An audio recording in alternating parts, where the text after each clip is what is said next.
This lesson is on mixed and entire radicals. If you see an example below that is similar to the current question you are working on, you can download my app referenced in the video caption and use it to quickly navigate all of my Math 10 lessons and examples. So using that app, you can go directly to one of the examples below within this lesson.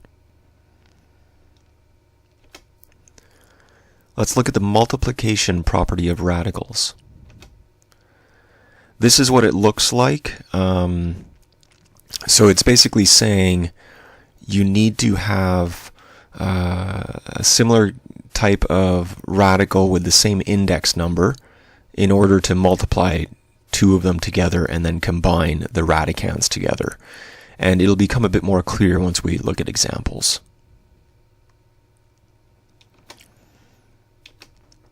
So say we had the cube root of 16.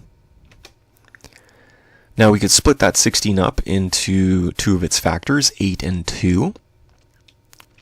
And then, using the multiplication property, we can actually rewrite that as two separate radicals. And then the point of doing something like this is cube root of 8 is just a 2. So we can rewrite cube root of 8 as a 2, and cube root of 16 is an entire radical, and it can be rewritten as a mixed radical as 2 times the cube root of 2. Don't worry if you don't get this completely yet. We'll be doing some more examples where I go into more detail how you can do this. But the main thing to see here is how the multiplication property is working. If you had 2 times the cube root of 2, do not simplify that to the cube root of 4, say, okay? So I'll show you how you can go backwards here. You need to rewrite the 2 as a cube root of 8 before multiplying the 8 by the 2. So if you look at the bottom row and then go up, I'll show you how to do that. So this is a useful property as it enables us to simplify entire radicals. That's an entire radical, and that's the mixed radical. The whole number 2 in front of the radical makes this a mixed radical. Let's look at simplifying entire radicals into mixed radicals. The multiplication property is required when converting an entire radical into a mixed, as I've mentioned on the previous slide. Example 1, simplify the square root of 63. So step 1, write all of the, so this is, I'm going to show you the way, the easiest way I can think of to do this kind of question, a way that doesn't involve more complicated memorizing steps. This is the way I would recommend doing this question. I'm actually not going to show you a different way. If you want to know a different way, feel free to look on YouTube or ask your teacher. But this way works perfectly fine and is, I think, very easy to memorize. So write all the perfect squares up to half of the radical value. So that would be up to about 31.5 exactly on this one. Actually, you can go up to more than half if you wanted. It doesn't really matter. You won't use that 36 value though. So for this question, the perfect squares are 4, 9, 16, 25, and then 36 actually is more than half 63. So we know we won't use 36 because it's in the next step that we ask ourselves, what is the largest perfect square in that list that divides evenly into the radicand of 63? So 36 won't go in, 25 won't go in, and 16 won't go in. So the largest perfect square that will go in is the 9. 9 times 7 is 63. So continuing on the next slide, we're going to rewrite root 63 as a mixed radical with the square root of 9 being taken out first. So root 63 equals root 9 times root 7. This is where we use that multiplication property. And the reason we took out a perfect square is now we can rewrite the square root of 9 as just a 3. That was the entire reason for using perfect squares and not some random factor of 63. we want to simplify this. So we rewrite the root 9 as a 3. The root 7 stays as a root 7, of course. And we're done. 3 square root of 9, so 3 multiplied by the square root of 9, is the mixed radical form of the entire radical square root of 63. Example 2, simplify the cube root of 80. So we're going to do this similarly to example 1. Step 1, the main difference here is we're dealing with cube roots as opposed to just square roots in example 1. Write all the perfect cubes now, because this is a cube root we're dealing with, up to half of the radical value. For this question, they are 8 and 27. So there's only 2 you're dealing with. Step 2, what is the largest perfect cube now that divides into the radicand? The answer is 8. 8 times 10, of course. So we can rewrite the cube root of 80 as a mixed radical with the cube root of 8 being taken out. Cube root of 80 equals the cube root of 8 times the cube root of 10. Again, this is where we use that multiplication property.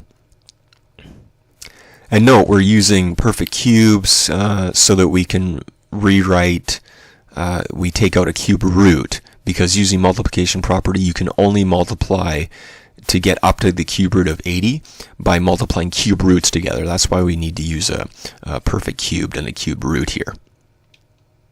So it depends on what your index is. If this was a fourth root, then you would need to use perfect fourths, etc. But of course, even when you're using cubes, the numbers get high fairly quickly, so they'll usually just stick with square roots and cube roots. Again, the reason we took out the perfect cube is now we can rewrite cube root 8 as just a 2. That's the whole point of taking out the perfect cube, so that it simplifies.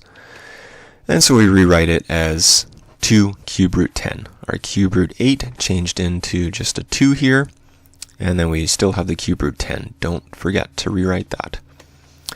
And we're done. 2 cube root of 10, so 2 multiplied by the cube root of 10, is the mixed radical form of the entire radical cube root of 8.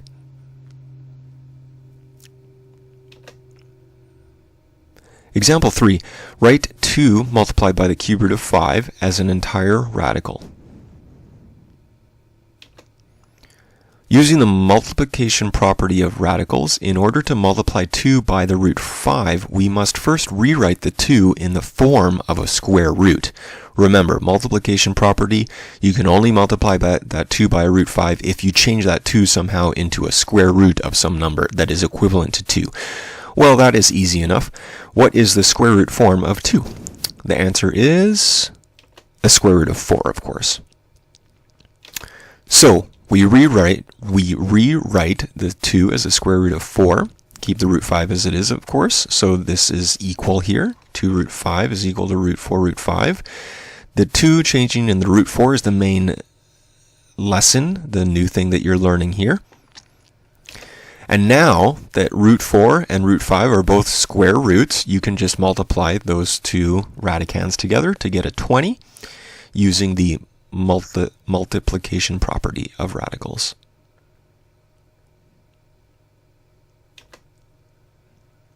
Example 4. Write 4 multiplied by the fourth root of 2 as an entire radical. So how are we going to do this? Using the multiplication property, we need to somehow rewrite 4 as the fourth root of some number. So what's the fourth root form of 4? The answer is, and this is an easy way to figure out what it is, it'll be the fourth root of 4 to the 4. So whatever your index value is, a fourth root, you just take your starting number and you add an exponent to it of the same value, the 4 number, to 4 here. So if we wanted the fourth root of 6, say, you'd have fourth root of 6 to the 4. If you wanted the fourth root of 10, the fourth root form of 10, you would have the fourth root and then 10 to the 4. So that would be the fourth root of 10,000. So in our case, the fourth root form of 4 is the fourth root of 256. Of course, if you plug that into your calculator, that will just simplify to a 4. And again, we need to rewrite the 4 as a fourth root so you can multiply it by that fourth root of 2. So that's what we did here. Rewriting 4 as the fourth root of 256. And then, of course, you can just multiply your radicands together, now that they're both in fourth roots. So please never, ever, ever look at this and say, oh, I just multiply 4 by 2 and I'll get fourth root of 8. Absolutely wrong. So that's what one of the main parts of this lesson is about. You need to remember that you need to change that 4 into the same thing as this. So you can kind of remember it as, okay, I need to rewrite this 4 as the same thing as this in order to multiply before I multiply them together. That is what the multiplication property of radicals is about. And we are finished our lesson.